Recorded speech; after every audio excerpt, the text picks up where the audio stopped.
Well, hello, this is Lady C. And this is JT. And we're here for another episode of The Critical Thought and bringing to you Lonnie. He's the young man who met us like about 3 years ago and told his story. And now he wants to come on out and tell you where he's been and what he's been up to for the past 3 years. So Lonnie, welcome to the program. You're listening to The Critical Thought, where we challenge our listeners to use critical thinking when examining the teachings of Jehovah's Witnesses. Thank you guys for having me. It's a pleasure to be back. It's been like 3 years. Yeah. I know I look a lot different. You know, I can grow my hair out. I got a beard now. It's all good. It's all good. Yeah, it's been a while. You know, I'm happy to be back. You know, happy to be back. Can you take us through the various phases of your life after you left the Watchtower? Yeah, so I would start. Yeah, it's kind of crazy because like every single year over the past 3 has kind of been like a different phase. So like 2018 was like the survival mode phase. Yeah. Like I gotta figure out a place to stay. Where am I gonna go? Like that 2018 was rough. Like 2018 pushed me in a lot of areas, like mentally, physically, even financially. Like I really experienced like every single emotion that year. Like it was crazy. But 2018, after I moved out, I was able to I was able to find a place like towards the end of the year and get stable. I was working a job at the time. I was still in school for culinary arts. So, things was going pretty solid. I was kind of making some new friends, starting to meet new people, especially like on social media and stuff like that. Like, I was just branching out, meeting new people. I went to my first concert. That was a really dope experience. I got to see, what's his name? J. Cole. He's one of my favorite artists and like just rappers in general.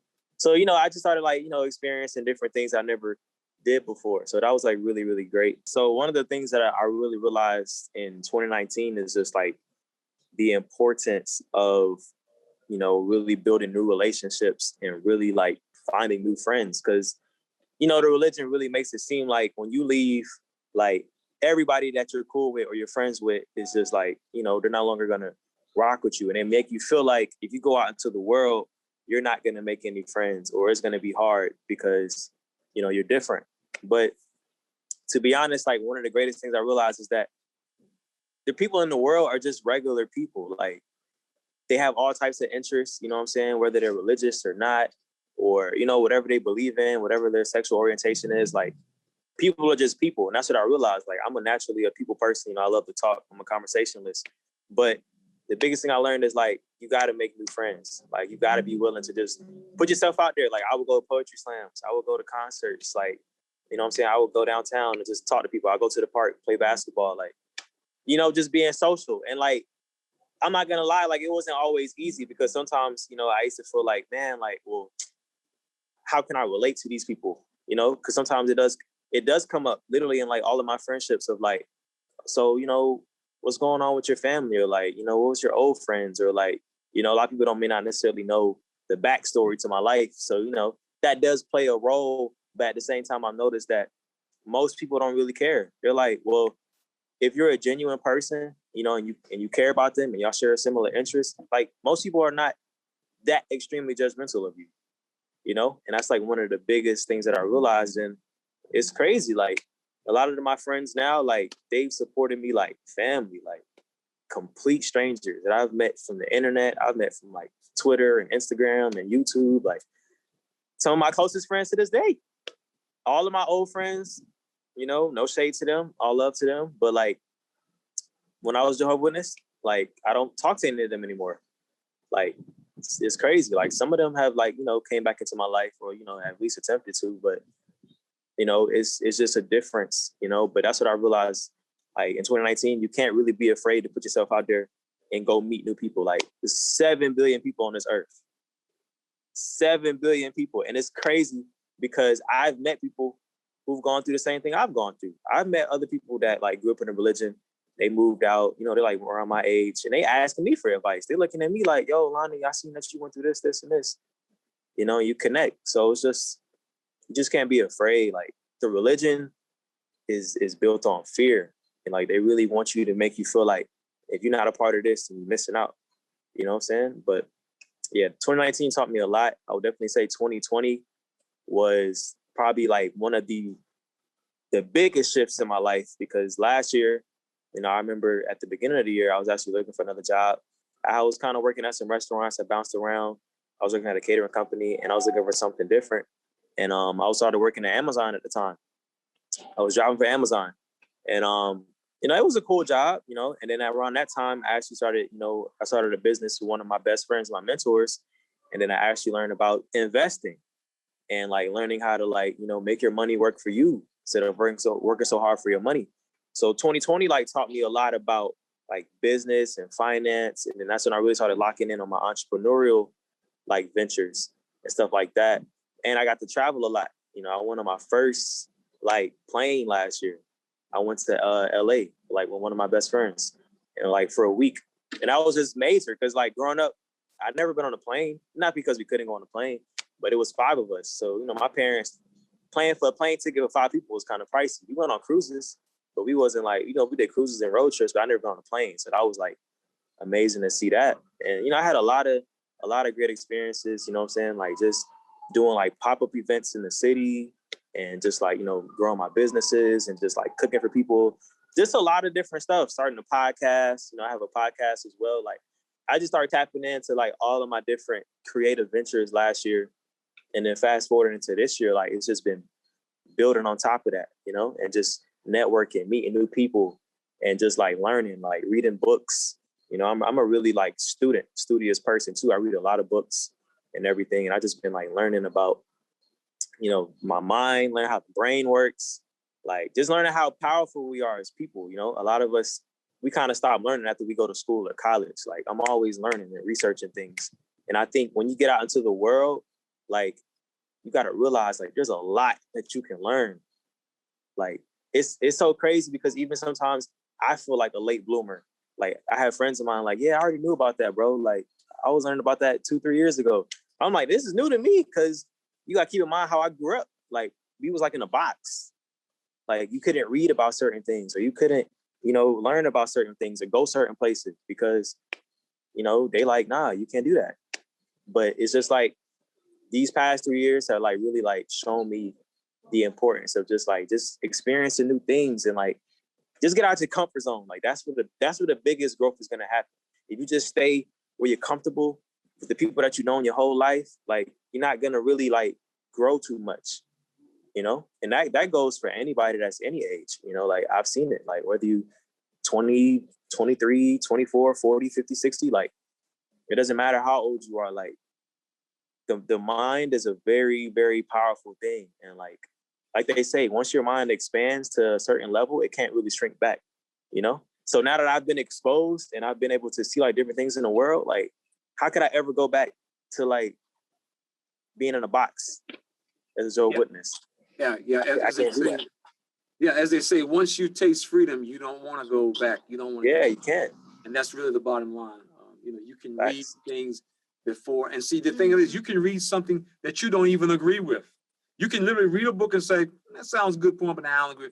Yeah. Because you can now make that decision. Like from what I've learned in the world is like, not everybody has to agree with everything. And I think that's what I like so much. Like everybody can have their own opinion and their own perspective. Like in the religion, it always felt like, well, if you're not thinking like this, then you're wrong. You're going against God. Like how? I just think about it different. Yes. And that's so powerful because that's one of the first things you realize that like now we laugh about this. We don't have to agree with everybody. Right. You don't. People ask me questions about, and they'll ask my wife questions about, you know, what about so and so, and we can just simply say, I don't know, and don't have to worry about it, because we now realize that we don't have to always have an answer for everything. Single question in life. And I don't have to listen to what he has to say all the time. I mean, you know, we can watch something on the news and he may think that his opinion is one way and mine is a different, but I don't have to agree. She needs to be submissive. Yeah, I mean, you can have views now. Right. I mean, the organization is structured in such a way that you can have views on this, and this. And after a while, you just simply stop having views on anything. Mm-hmm. Right. And that's what kind of it becomes like over a period of time. Right. Yeah. Okay. That's really great. So you've done a lot of growing, as I can see. Yeah. So remember when we first connected and we talked about, I remember you and I had this conversation and you said, I went to the family study. Because you had went to some seminar or something and somebody encouraged you to speak your truth. And at that point you were like, you know what? I'm just going to just tell it like it is. So at the family study, you said, you told your family that you didn't think this was the truth. Yep. Looking back on that tumultuous year 2018, what would you have done differently from what you did that night? Personally, since that decision, like since that day, I still remember that day like clear as day too. I was so scared that day. People don't even know how nervous I was. That was probably like one of the bravest things I ever did in my life. I remember giving myself the pep talk in the shower. I was like, I do it. I just couldn't hold it in no more. Like, yo, Lonnie, you gotta tell them how you feel. Like, I just couldn't hold it in. And, I think back, like, yo, maybe if I would have told them like a day later, or maybe if I would have told them a week later, or like, if I would have waited a month or two so I got a little bit more, settled or with money or whatever, then my whole life would be different. So I can't really say that I would regret it or do anything different, because I'm a true believer in like everything happens for a reason. Like, it was just meant for me to say it at that time, because every single event just happened. Who knows if I would have met you guys? Like, it's just like everything happens for a reason. So I don't think I would have did anything different. I think maybe I probably would have planned a little bit more, because I kind of made a very spontaneous decision. I was like, I guess I didn't really think it through all the way. So if I would say, maybe I would have like planned a little bit better, so I wouldn't have been like in such a dire. I mean, it wasn't a dire situation. I had an Airbnb. Like, I was living. But maybe I would have planned it a little bit better, where I could have had like an apartment set up down the line. But it all worked out. So, I would say I would change anything that drastically. But were you surprised? Here's my thing. Were you surprised at the reaction that you got from your parents based on what you told them? Yeah, I mean, I kind of know my parents. So like, I already knew how they was going to react, to be honest. I mean, it's funny because like my mom and my dad, like, they're different. Like, my mom is definitely more outgoing, more extroverted. My dad is more like introverted to himself. So my mom was kind of like spazzing a little bit. She was like, what? Like, nah. And my dad was kind of trying to hear me out. Like, okay, so why are you saying this? Why are you saying that? Like, he was more so trying to understand. But I mean, I kind of knew how they was going to react. But I mean, I'm even looking at it from their perspective as a parent. Like, imagine if that was my kid and I told them like, oh, I don't want to be in this religion anymore. I'll probably be like, wow, like, why do you feel like that? But I mean, I had to say it. Like, I think what I had to get comfortable with is that I'm not going to always do what I guess makes them happy, Like, I had to stick to like what I believed in. And that was like the first time I feel like I ever really like stood up for myself. It was like, nah, this is what I believe in. Like, I'm not doing it just because y'all told me to do it. Like, as an adult, like, you have to get to that place. And it's crazy because there's a lot of people that I meet that go through the same thing, or like, I literally just met somebody who's literally going through the same process in a similar thing. Like, they don't want to be in a religion anymore, but they don't really know how to break it down to their parents, or they haven't told them yet. And, like, some people just don't have the bravery like I did, because, like, they live in their parents' house. Like, what are you going to do? Like, but nah, I just knew like I knew it was going to be a controversial thing. Like, I was mentally preparing myself. That's why I was giving myself the pep talk. Like, when you say this, this can either go one of two ways. Like, they're either going to hear you out, or they're going to be like, nah, this is, what are you talking about?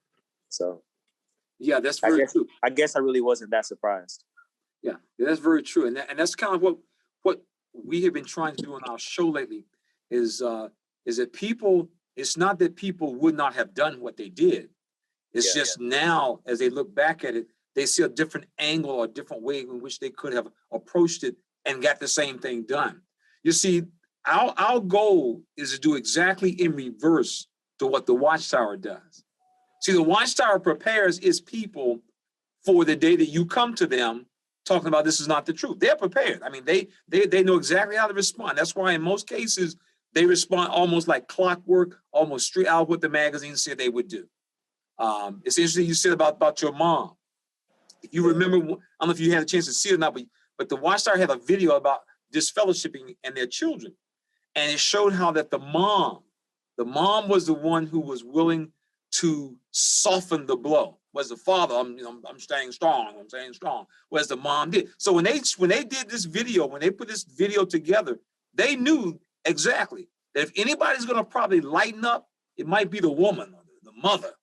So we're gonna make sure that in this video, we show what the mother's supposed to be doing. And we're gonna show the dad what he's supposed to be doing if his wife is starting to soften up. So the point is, these people are being prepared. Now on our side, those of us who leave, that's where we come in. And people like yourself, you're able to share your real life experience. So, Lonnie, you mentioned like I know about, you and your Airbnb, and like for people who, don't have like good credit or they don't have any credit, and one of your issues was trying to rent an apartment. So how did things work out with the Airbnb? You want to explain that process? Yeah. So basically, I was able to like get in a really good situation where, basically, it was an Airbnb type of situation. And basically like, the person that owns the house, was able to work out a deal with me to basically, I just pay rent every month and I was able to like stay there long term. So I know like for everybody, that may not always be the case to how it works out. Definitely myself, I am looking to get an apartment as well, since, down the line, like I'm not really pressed for it. I mean, I can't really speak for everybody's situation, but if you're in a situation that's kind of similar to what I went through, like I would just say it's smart to just like, definitely build your income streams and, start saving money and invest in it. So you can definitely have some solid money when you like leave or whenever you move out. So whether if you're staying with a friend and you're renting out a room, or if you're staying, like they have these different apps that you can actually look up where you can find places to live with people and get a roommate, or, just look at different apartments in your city, that may have like, they may not require like a credit check, but they may have like a deposit. So, some apartments you have to do a deposit. So I would say like, I would suggest people look into those, or even if you got family members that's not in the religion, contact them like, hey, I might need somewhere to stay, I don't mind paying X amount of dollars. That way you're just not stuck, you're not in a situation where like you're on the street or something like that. Cause I know that has happened to people. So that's what I would really say. It's kind of like, the most beneficial thing. Yeah. That was interesting that you did that, because I don't even think I would have thought to go into I wouldn't have thought to go find an Airbnb. Yeah. So what made you think about that? Is it because of just being internet savvy or what, I would say it's kind of like, I am very internet savvy. So I was just like, yo, let me just see what this is about. And then it just kind of worked in my favor. I don't even think I ever even used Airbnb until like 2018. But I was just looking up different stuff like, yo, like what could I do to like find somewhere to live? So it kind of worked out. And see, this is the whole thing. Most of the time, what people need is simply suggestions, simply ideas, stuff that you never thought about. And so we actually end up, persons like yourself, us, and so many others, we simply become resources where you can get ideas, something to consider, think about. Of course, this is not, to say that it fits everybody, like you mentioned, everybody's circumstances, everywhere around the world. But these are just some ideas to get your juices flowing. That's all. That's all. Right. Definitely. Right. Okay. Agree. When it comes to your family, you and I spoke about you had some family that were not witnesses. How were they able to assist you when you were kicked out of the home? So I would say like, it's kind of interesting. It's really interesting like how that works, because I'm not really that close with like a lot of my family members that's not like witnesses. I mean, they're not, a lot of them live like here in Atlanta. So, you know, I definitely did have some cousins of mine that definitely like, you know, helped out and reached out and helped me a lot that I'm really grateful for. But most of my family doesn't really live like, well, at least my non-Jehovah Witness family, they don't live in Atlanta. So, you know, I definitely got phone calls and everything from family members and check-ins and stuff like that. So, you know, I always appreciated that. But I would say the support, you know, that from what I have here in Atlanta was definitely pretty good. You know, my cousins and like, you know, some of my aunts and uncles, they definitely like, you know, checked in and made sure I was good. So, you know, I was really never no issues when it came to that. You know, I was pretty like, you know, doing pretty good for myself for the most part. You know, I was working my job and everything. So it wasn't ever like super extreme circumstances, you know, but if something was happening or I could use a little help here and there, you know, they did help me out. So I was really grateful for that. And I always just say, like, for people that's going through this, like, if you have family, even if they witnesses or if they're not, and they willing to like, you know, help you and still talk to you, like, don't take that for granted. Like, that's a blessing. Because not everybody has that. Some people got family. Some people, whole family will not talk to them. Yes. Like, their whole family's in a religion. Imagine that. And you're the 1%. Thank God, like, I have people that's not, you know, and they talk to me and they interact. So I always just say, if you blessed to have people that, you know, still talk to you and interact with you and they live in your city or they willing to help you out, like, appreciate that. Don't take advantage, you know, because that's your people, you know, respect. But, you know, be grateful for that. Yeah, I have a friend that always says he's gonna wait to cash that check. So you know how you have friends, family, and you may have somebody that may be willing to help you out, but they're gonna wait to the last minute before they're trying to cash in on that favor because you don't want to overdo it or overextend or over, you know, help. You know? Definitely. You want to appreciate their kindness. That's exactly. Yeah, because they don't. The thing is, they don't have to do it. Like, you know, they still got their own responsibilities. They got their own lives. They got their own kids. Like, you know, so you don't want to ever like take advantage. But, you know, definitely appreciate it if they reach out. But you know what? When you were saying that they would check in with me from time to time, that was more than you were getting from your mom and dad. See? Yeah. You're getting those check-ins. You know, they may have checked in once a month, once a week, but you were at least getting a check-in at some point. But for a long time, I felt like I was the crazy one. Like, I was like the one, like the black sheep, you know? Yes. Like, oh, like, I'm the only one saying that this religion is a cult. And everybody's looking at me like, Lonnie, what are you talking about? So it's just like confirmation when other people see it too. It's like, okay, so I wasn't tripping. Like, no, you weren't. Other people are starting to get it. Yeah, that, and the ironic thing about all of what you just described, it's all by design. It's not happenstance. It is by design. The organization has designed their system so that you are shut off from anybody who's not witnesses. So you have no relationships outside the organization. Then when you have a problem with anything in the organization, we're going to cut you off. And so you're left standing there literally, as it were, naked, not known. And you're like, well, I ain't got no clothes on, you know. But that's not the case at all. It's all by design. Exactly. And that is what works on witnesses. To make them literally come back because they are literally left out there by themselves.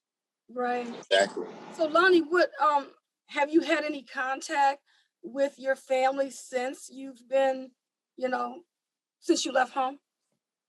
Like I've had contact, you know, like with my parents, and I've definitely like have reached out to like my siblings and stuff like that. Hasn't always been like, I would say, consistent. I mean, I guess I would say like I've kind of gotten to a place in my life where it's like it hurts. It's like, man, like I really wish y'all could be a part of my life. You kind of just accept it. Like, you know, it's like, all right, well, I'm living my life, I'm doing my thing, and they're living their life and they're doing their thing. And, you know, I would love, you know, to just be able to be like, yo, let's just come together. Like, we don't have to be all like buddy, you know what I'm saying? But like, you're still family, like, you know? But ultimately, I feel like when the time is right, you know, it'll happen. But, you know, if that doesn't happen that way, then, you know, I'm content either way. Like, I had to realize, like, I can't put my life on hold to try to force a connection. Like, it's a two-way street. you know, like I reach out to you, you reach out to me. You know, like it's a two-way street. So I can't just put everything in my life on hold. Because I got to think about mom and dad and everybody else. Like, yeah, but what about for me? You know? So I just had to realize, like, Lonnie, you got to still live your life. You still got to do what you got to do. You still got to take care of yourself. And if it works out that way, it works out that way. If it doesn't, then it doesn't. I mean, it's different for everybody. Like, you know, everybody kind of reaches that at a different point. But like, I'm an adult now, you know, like I got mad respect for my parents, you know, I love them. And it's crazy because even a lot of the things that they taught me, like, I'm starting to realize, like, they was right in a lot of aspects, a lot of the lessons, a lot of things that they used to say. I'm starting to get it now. My dad used to always say, my job is to make sure that you and your siblings can stand on your own 2 feet. He used to say that all the time. And I used to never understand why he said that. But now I get it. Like, my job is to make sure that you can take care of yourself. So when you go into the world, you know how to do what you need to do for yourself. You can take care of yourself. You can pay your bills. You can have a place to stay. You have work ethic, you know? So I appreciate those things. But at the same time, like, I'm not super like attached to like, oh, well, like, what if our connection is never a thing anymore? Like life goes on, you know, like it's kind of like, it's a hard thing to say. And like for a lot of people that's going through this, you know, that's a tough reality to realize. Like, some people just not gonna accept you no more. Some people just not gonna see you the same. They're still holding on to the idea of who you were 3-4 years ago. In their mind, I'm still the Jehovah Witness Lonnie who was commenting all the time and on the school and speaking in front of people at the conventions. Like, that's not me no more. I evolved. And some people just can't. That's in life in general. Some people just can't see past when you evolve. And I've evolved. I've changed. And that's, to me, that's natural. Like, we're supposed to change. Like, I don't think God made us to just stay stuck in one chapter of our life for our whole life, you know?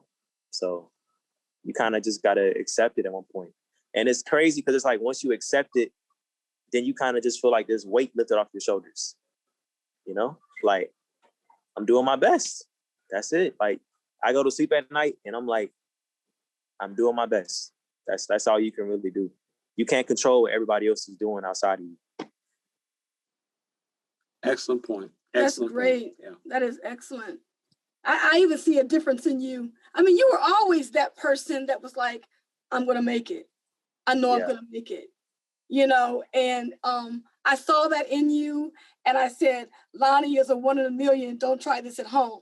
Don't try to go tell your parents you're going to leave because you're not going to survive like Lonnie.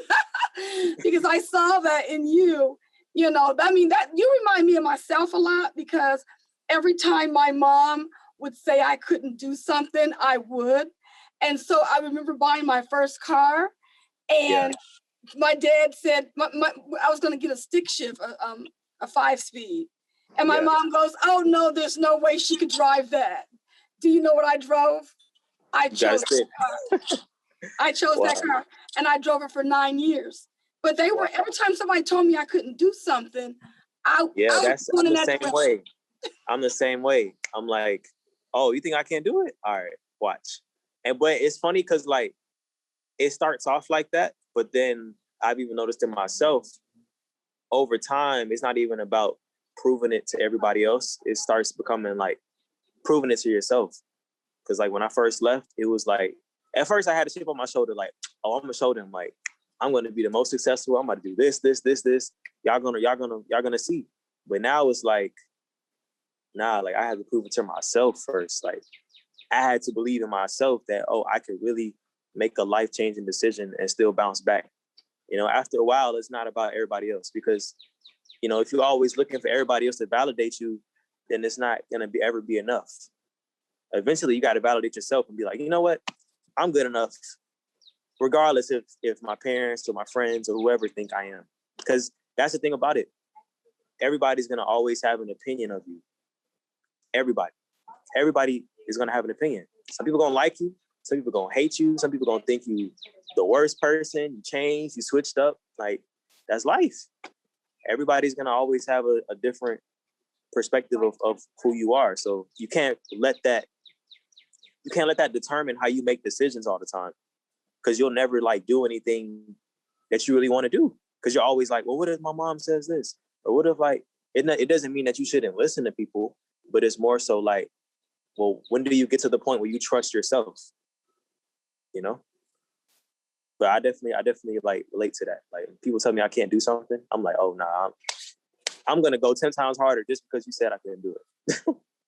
Exactly. So now what kind of, now, so when did you leave the restaurant? How long did you work at the vegan restaurant? So I worked at that restaurant for like really like two years, like 2017 to like 2019. And then I remember I had left. I had worked at another vegan, like this like pizza place in Atlanta. And then I worked for a catering company towards the end of 2019. I was working at like hotels and doing like bar mitzvahs and stuff. And then 2020, I was working at Amazon, and I was working at that vegan restaurant on the weekends for a little bit, but then COVID happened and they kind of laid off a lot of people. So I was really just, doing my, working for Amazon, and I was also just like running my business, my business partner, and I was doing my chef stuff. And then fast forward a couple of months, I learned about investing. So I started learning how to invest into like cryptocurrency and like binary options and different things like that. So, those different things like really just helped me carry my streams of income. Cause I remember last year, November, I actually got let go from Amazon. So that was like tough. I was like, man, like, and that was unexpected because I was a solid job and I was doing everything right. But gratefully I had other streams of income that kept me afloat, and like still has to this day. Like until then, like until now, I literally haven't worked a job since. So I literally have just been like just going off my entrepreneurial stuff and my businesses. So it just 2020 showed me a lot, like the importance of multiple streams of income, because we've seen like with COVID and everything, a lot of people lost their jobs. A lot of people lost their jobs unexpectedly. So 2020 was like the year of like, okay, 2021, we got to make sure we have multiple things, because you don't want to just depend on one stream of income, because then let's say you lose your job, you're stuck, You got to have some other things. You got to have some side hustles. You got to have something. You know what I'm saying? You don't want to put all your eggs in one basket per se. So yeah, that's kind of been like my journey, like work-wise and stuff like that. And I'm not going to say it's always been easy. Like it's been some times where it's like, ooh, man, I don't know how I'm going to pay for this time. Like, but I think the biggest thing, like being an entrepreneur has taught me is like, it's kind of like the religion stuff. It's like, you got to just believe in yourself. Like, you got to make it work. You got to get up. You got to grind. You got to network. You got to put yourself out there. You got to get uncomfortable, but it's going to pay off in the long run. So throughout this whole process of, leaving your parents' home and going to Airbnbs, did you ever find yourself spending one night on the street? Nope. I always had a place to stay. Even when I didn't know where I was going to end up, I always had my phone bill paid. I always had food to eat. I always had shower. I always had clean clothes.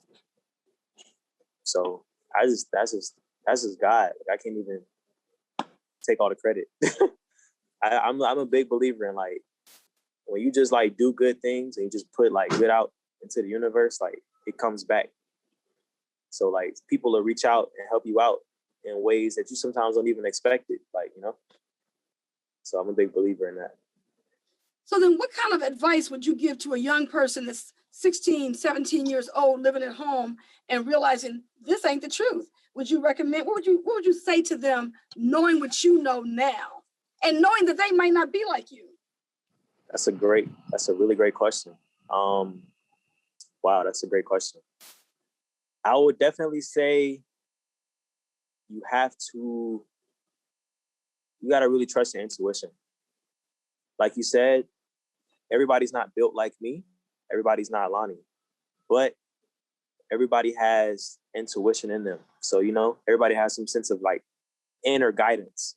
So you got to really like listen to that, and you got to also be strategic at the same time too. Like you got to understand how to like make plans. And I'm not the most like detail oriented, like organized person, but I understand the importance of like having a vision and like planning things out. So let's say you are 16, 17, and you realize like, you know what, this is not for me. You got to come up with a plan. Like, okay, I'm 16, 17 years old. I'm probably in high school. Like, what am I going to do when I graduate? Like, okay, am I going to go to college? Am I going to work for myself? You know, like, you kind of got to come up with a plan and then just like stick to that. You know, if you need to start investing money or putting some money to the side, man, I need to be hanging out with your friends every weekend. Like, you kind of got to start thinking like that, because when you're on your own in the world, like, it's an adult world. Like, it's not that people don't care.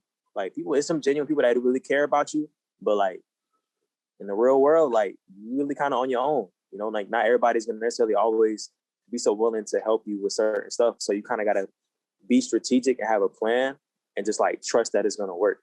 Like, for me, like, that's really what it was. Like, I just knew like it's going to work out in my favor.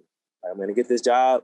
I'm going to do this. I'm going to start a business, and just be consistent. And don't be so like, I'm not going to say don't be fearful, because it's going to be natural to experience fear, but just like trust yourself and like find a really solid network of people that you can trust, like some really solid friends. I don't care if it's like on internet, in real life, Instagram, Twitter, YouTube, TikTok, Snapchat, whatever you use, Facebook, like, find some solid people, you know what I'm saying, that you can like build with, that'll like have your best interests, because you can't do it by yourself. I can't take all the credit and say like, oh, I moved out by myself and I did everything. Like, a lot of people helped me on the way. A lot of people, like complete strangers, like helped me, like, for everything. So I would say those would be the main things that I would say to somebody that's like 16, 17, like, trust your intuition, have a plan, have a solid network of people, and, you know, just make the best decisions that you can make. Like, ultimately, you're not going to know every single step. Like, for me, I didn't always know like how everything was going to play out, but I trusted myself. So I just trusted like, all right, I'm going to make this decision. This is going to lead to the next thing. I'm going to make this decision. It's going to lead to the next thing. So that's what I would say, like, my advice I would give to anybody that's like going through what I'm going through, or not going through what I'm going through, but went through like what I went through. Right. How did you get involved in investing? How did that work? So actually, with investing, I'm actually a part of an educational platform, which is called I Am Academy. And I Am Academy is actually like one of the greatest like platforms that really helps people learn about investing and different things like that. So actually, myself and some of my 6 and 7 figure mentors, we actually co-host like daily free Zoom webinars. So we have 3 different times, like 7 p.m., 10 p.m., and 11 a.m. So we help people learn like how they can start investing, you know, making their money work for them and stuff like that. So that's something that has really like impacted my life and like really like changed my life a lot. So what I actually do is I can actually like, you know, put my social media in the bio or the description so people can like find me and stuff like that. And you know, if you guys like are interested in watching this and like how you can start investing, you know, you could definitely you know, reach out to me and everything. Yeah, absolutely. We'll put the information in the description. You want to shout out the URL on camera? Say again? You want to shout out the URL to the I Am Academy? So basically, like, how it works is you'll basically just like contact me, and then I'll be the person to like, you know, give you the information and everything. Okay. We'll put the information. We'll drop it in the bio, and we'll drop all that information in the description of the video.